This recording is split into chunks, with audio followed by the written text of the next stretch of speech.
전능하사 천지를 만드신 하나님 아버지를 내가 믿사오며 그 외아들 우리 주 예수 그리스도를 믿사오니 이는 성령으로 잉태하사 동정녀 마리아에게 나시고 본디오 빌라도에게 고난을 받으사 십자가에 못 박혀 죽으시고 장사한 지 사흘 만에 죽은 자 가운데서 다시 살아나시다가 주로서 산 자와 죽은 자를 심판하러 오시리라. 성령을 믿사오며 거룩한 공예와 성도가 서로 교통하는 것과 죄를 사해 주시는 것과 몸이 다시 사는 것과 영원히 사는 것을 믿사옵나이다. 찬송가 370장 찬송하시겠습니다. 370장 1절과 4절을 찬송하시겠습니다. 함께 찬송합니다. 주 안에 있는 나에게 단 근심이 있으랴 십자가 밑에 나아가 내 짐을 풀었네. 주님을 찬송하면서 할렐루야 할렐루야 내 앞길 멀고 험해도 나 주님만 따라가리. 내 주와 맺은 언약은 영불변하시니 그 나라 가기까지는 늘 보호하시네. 주님을 찬송하면서 할렐루야 할렐루야 내 앞길 멀고 험해도 나 주님만 따라가리. 네, 함께 보실 말씀은 구약성경 예레미야 26장입니다. 예레미야 26장 16절에서 24절까지 말씀입니다.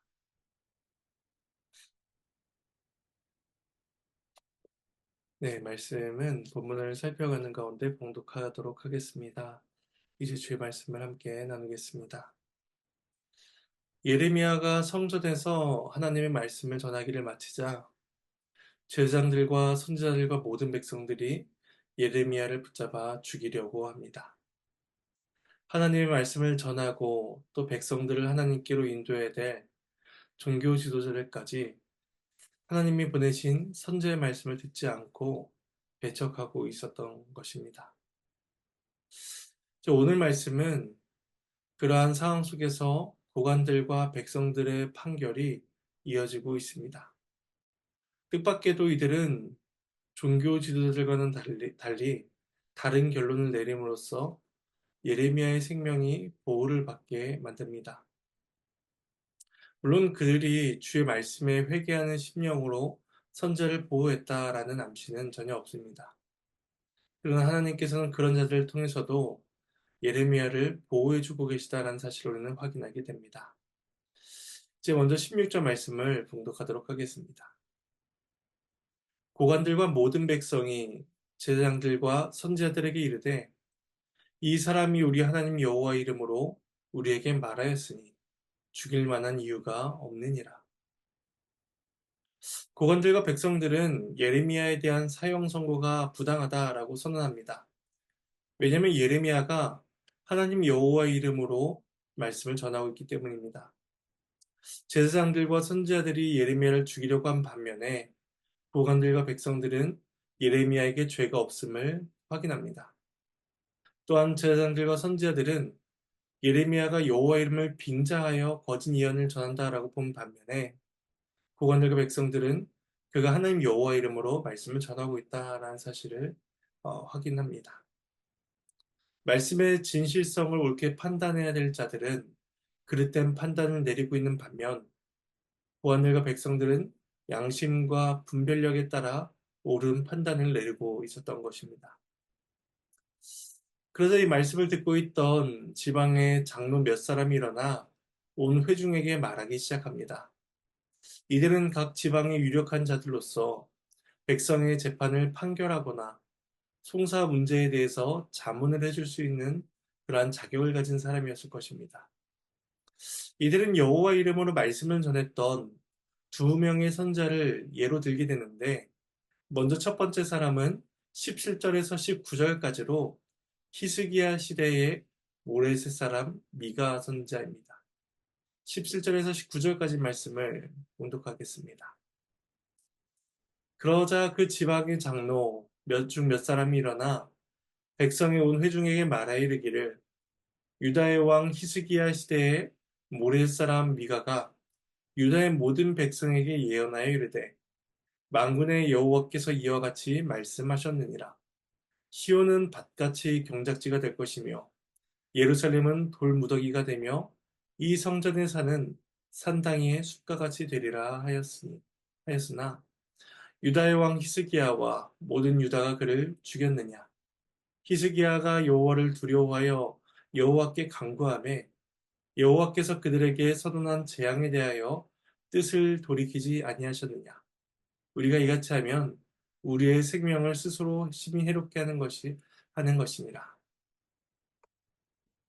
미가는 히스기야 시대에 활동했던 사람인데 히스기야 시대는 이 예레미야가 있던 때로부터 약 100년 전 정도의 시간적인 차이가 있습니다. 미가는 구약 성경 중 미가서를 남긴 그 선지자인데 그 사람 또한 예레미야와 유사하게 예루살렘과 성전의 멸망에 대한 예언을 하였습니다. 장로들이 18절에서 언급하고 있는 그 미가의 예언 문구는 미가서 3장 12절의 말씀과 매우 유사합니다. 미가서에서 이렇게 말씀합니다. 이러므로 너희로 말미암아 시온은 갈아엎은 밭이 되고 예루살렘은 무더기가 되고 성전의 산은 수풀의 높은 곳이 되리라. 미가 3장 12절 말씀입니다. 종교 지도자들이 예레미야가 전한 말씀의 내용 때문에 그를 죽이려고 했다면 마찬가지로 100년 전의 미가 또한 죽임을 당해야 마땅했습니다.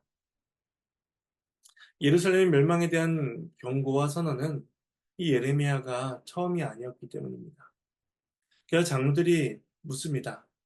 히스기야와 모든 유다가 그를 죽였느냐? 미가의 예언을 들은 히스기야는 그를 죽이려고 하지 않았고 그 말씀을 진지하게 받아들였습니다. 그래서 그는 여호와를 두려워했고 회개하며 하나님께서 그 재앙을 돌이켜 주시기를 간구합니다. 그리고 하나님께서는 그런 히스기야의 길을 들으셨고 뜻을 돌이키사 심판을 행하지 않으십니다. 열왕기하에서는 히스기야의 간절한 기도가 적어도 두 번 기록되어 있는데 먼저 그 중에 첫 번째는 19장에서 아수르의 침입이 있었을 때에 드린 기도이며 다른 하나는 열왕기하 20장에서 그가 병들어 죽게 되었을 때에 올린 기도입니다. 하나님께서 히스기야의 기도를 들어주셨다는 사실은 약 100년이 지난 그때까지도 그들의 기억과 역사 속에 생생히 전해 내려오는 일이었습니다. 예레미야의 메시지가 과거 미가의 예언과 같은 그러한 여호와의 말씀이라면 예레미야를 죽이는 것은 그들 스스로 자신의 생명을 심히 해롭게 하는 일이 되는 것이었습니다. 그러므로 예레미야의 말씀을 듣는 모든 자들은 13절에서 예레미야가 전한 바와 같이 그들의 길과 행위를 고치고 하나님 여호와의 목소리를 청종해야만 했습니다. 이렇게 미가 선자에 대한 예를 든 뒤에 이제 20절에서 23절에서는 두 번째 사람인 우리아에 대한 예를 듭니다. 말씀을 봉독하겠습니다. 또 여호와의 이름으로 예언한 사람이 있었는데 곧 기란 여아림 스마의 아들 우리야라. 그가 예레미야의 모든 말과 같이 이 성과 이 땅의 경고하여 예언하매 여호야김 왕과 그의 모든 용사와 모든 고관이 그의 말을 듣고서 왕이 그를 죽이려 하매 우리야가 그 말을 듣고 두려워 애굽으로 도망하여 간지라. 여호야김 왕이 사람을 애굽으로 보내되 곧 악볼의 아들 엘라단과 몇 사람을 함께 애굽으로 보냈더니 그들이 우리야를 애굽에서 연행하여 여호야김 왕에게로 그를 데려오매 왕이 칼로 그를 죽이고 그의 시체를 평민의 묘지에 던지게 하니라. 여호야김 당시에 우리야라는 사람 또한 하나님의 이름으로 예루살렘에 대한 경고를 예언하였습니다. 예레미야와 미가 선지자처럼 유사한 내용을 전한 선지자들이 또 역시 존재했음을 보여주고 있으며 이 우리야는 예레미야와 같이 죽음의 위협에 처했던 사람입니다. 그런데 우리야는 여호야김 왕이 자신을 죽이려고 하자 두려워하여 애굽으로 도망합니다. 그저 여호야김은 몇 사람을 애굽으로 보내 우리야를 연행하도록 하고 그를 죽여 평민의 묘지에 던져버립니다. 당시에 이 여호야김 왕은 바로느고 애굽의 바로느고에 의해서 왕으로 세워졌기 때문에 애굽으로 도망한 그 우리야를 송환에 데려오는 일에 별 어려움이 없었을 것입니다. 그리고 당시 사회에서는 사람이 죽으면 조상의 묘에 묻히는 것이 일반적인 일이었는데 왕은 그 우리야의 시체를 평민의 묘지에 던지게 함으로써 그에 대한 강한 멸시감을 표시하였습니다. 이 우리야에 대한 멸시는 결국 하나님에 대한 태도를 보여주기도 합니다. 이처럼 본문에서 장로들은 두 명의 예를 들고 있습니다. 먼저는 미가 선지자로서 당시 히스기야 왕이 선지자의 심판선을 듣고 두려워하며 회개하였고 그를 죽이지 않았다라고 첫 번째 예를 들고 있고 두 번째에는 우리야 선지자로서 미가야 선지자와 역시 동일한 그러한 선언을 하였지만 그는 여호야김 왕은 그 말씀을 두려워하지 않았고 그를 끝까지 추격하여 살해하였다라는 것입니다. 이로써 회개한 히스기야 시대에는 재앙이 임하지 않았고 회개하지 않은 여호야김 시대에는 재앙이 임할 것입니다. 이러한 두 가지 예를 통해서 이스라엘은 그 선지자의 말씀에 대한 지혜롭고 신중한 선택을 해야만 했습니다. 히스기야처럼 하나님을 두려워하며 은혜를 구할 것인지 여호야김처럼 선지자를 죽이며 멸시할 것인지 이들은 선택해야 했습니다. 그런데 이들의 장로들의 설명에도 불구하고 예레미야를 향한 적대감은 바뀌지 않은 것처럼 보여집니다. 마지막 24절 말씀입니다. 사반의 아들 아이야김의 손이 예레미야를 도와주어 그를 백성의 손에 내어주지 아니하여 죽이지 못하게 하니라. 하나님의 말씀입니다. 하나님께 감사합니다. 예레미야를 죽이고자 마음먹은 종교 지도자들이 포기하지 않았다는 것을 보게 됩니다.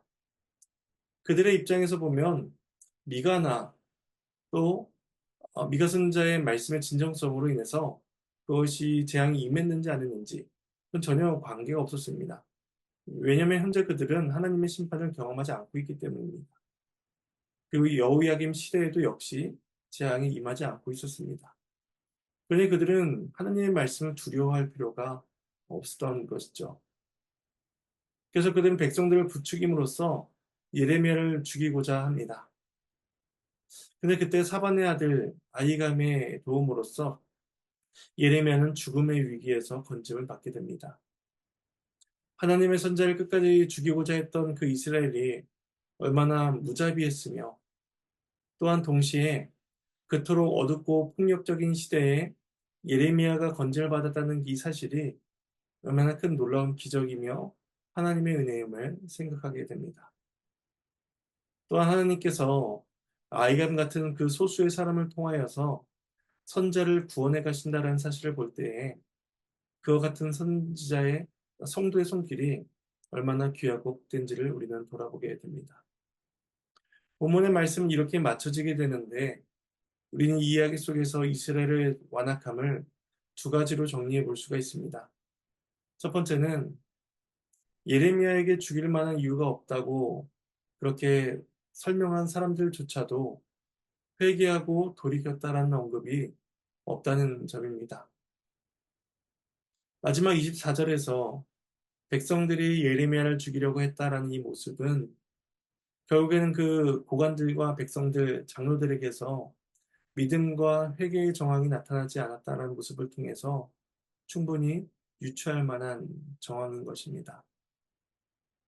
그 두 번째는 이스라엘이 정말로 고민해야 했던 문제는 선제를 죽일 것인가 말 것인가 하는 문제가 아니라 그들 스스로가 하나님의 말씀에 순종하여 자신들의 길을 고칠 것인가 말 것인가 이것을 고민해야 했습니다. 하지만 정작 그들은 그들에게 진정으로 중요했던 문제에 대해서는 전혀 고민하지 않고 하나님의 선제를 죽일 것인가 말 것인가 하는 그런 마음의 완악함만을 보이고 있습니다. 이제 우리는 이런 말씀을 기억하면서 말씀의 적용점을 두 가지로 생각해 볼 수가 있습니다. 첫 번째는 우리는 지금 하나님의 말씀이 어떻게 들리고 있는가 하는 것입니다. 불편하고 거리끼며 대적하는 마음으로 그 말씀이 들리고 있는 것인지 아니면 그 말씀이 우리 마음에 소인불보다 달고 또 귀한 말씀으로 들리고 있는지 우리 자신을 돌아보게 됩니다. 근데 이런 우리들의 모습 속에서 우리는 결국 그 말씀이 불편하지 아니하고 귀하고 단 말씀으로 들리다는 사실을 우리는 생각하게 됩니다. 하나님께서 우리의 마음을 새롭게 하셔서 모든 말씀을 하나님의 말씀으로 받아들이게 하셨습니다. 따라서 우리는 그 은혜에 감사해야 할 것이며 더 나아가 우리의 마음밭이 좋은 밭이 되어 많은 열매를 맺을 수 있도록 끊임없이 하나님의 도우심을 구해야 할 것입니다. 두 번째 적용점은 하나님의 뜻을 쫓아 살아도 저마다 다른 환경을 경험하게 된다는 것을 우리는 기억해야 할 것입니다. 미가처럼 회심의 반응을 경험할 수도 있을 것이고 또 우리야처럼 죽임을 당할 수도 있을 것이며 또 예레미야처럼 극적으로 목숨을 지킬 수도 있을 것입니다. 중요한 것은 우리가 어떠한 대우와 어떠한 반응을 경험하느냐가 아니라 하나님의 뜻을 쫓아 살아가는가 이것이 우리에게 중요한 문제일 것입니다. 어둡고 폭력으로 가득한 이 시대 속에서 우리가 두려워하지 않고 하나님의 뜻을 쫓아 살아갈 수 있도록 또 하나님께서 우리를 어떤 환경으로 인도하시든지 간에 그 가운데 우리의 믿음을 고백할 수 있도록 신실하신 하나님을 바라볼 수 있도록 우리는 또 역시 하나님의 은혜를 구할 것입니다. 이처럼 하나님의 은혜 가운데 살아가는 저와 여러분의 복된 삶이 되기를 간절히 소망합니다. 제가 잠시 기도하도록 하겠습니다. 하나님의 은혜에 감사를 드립니다. 어떤 시대의 어떤 사람들은 하나님의 말씀에 반응하며 회개하였고 또 어떤 사람들은 그 말씀을 멸시하며 그 말씀을 전한 자들을 죽이기도 하였습니다. 하나님께서는 각 시대마다 또 은혜를 베푸셨고 또 각 시대마다 여러 가지 방편으로 그 길을 인도해 나가셨습니다. 하나님께서 지금도 우리들에게 은혜를 베풀어 주셔서 그 말씀이 우리의 마음판에 새겨지게 하시고 또 그 말씀을 기쁨으로 듣게 하심에 감사를 드립니다. 완악하고 부패한 우리들의 심령이 오늘도 그 말씀을 기쁨으로 듣고 있는 까닭은 하나님께서 우리를 긍휼히 여겨 주셨기 때문입니다. 그 말씀을 기쁨으로 감사하게 듣게 하여 주시옵시고 또 우리가 주의 뜻을 쫓아 살아갈 때에 우리가 경험하는 현실 속에서 하나님의 도우심과 은혜를 구하게 하여 주시옵소서. 우리가 원하는, 우리가 기대하는 그러한 반응이 돌아오지 않는다 할지라도 또 우리가 원하는 대로 우리의 삶이 이루어지지 않는다고 할지라도 하나님의 신실하심을 믿고 살아가는 우리 모두가 될 수 있도록 도와주시옵소서. 감사를 드리오고 이 모든 말씀 예수님의 이름으로 기도합니다. 예, 주님께서 가르쳐 주신 기도로 마치겠습니다. 하늘에 계신 우리 아버지여, 이름이 거룩히 여김을 받으시오며, 나라가 임하시오며, 뜻이 하늘에서 이루어진 것 같이 땅에서도 이루어지리이다. 오늘 우리에게 일용할 양식을 주시옵고, 우리가 우리에게 죄진 자를 사여 준 것 같이 우리의 죄를 사여 주시옵고, 우리를 시험에 들게 하지 마시옵고, 다만 악에서 구하시옵소서. 나라와 권세와 영광이 아버지께 영원히 싸움나이다. 아멘.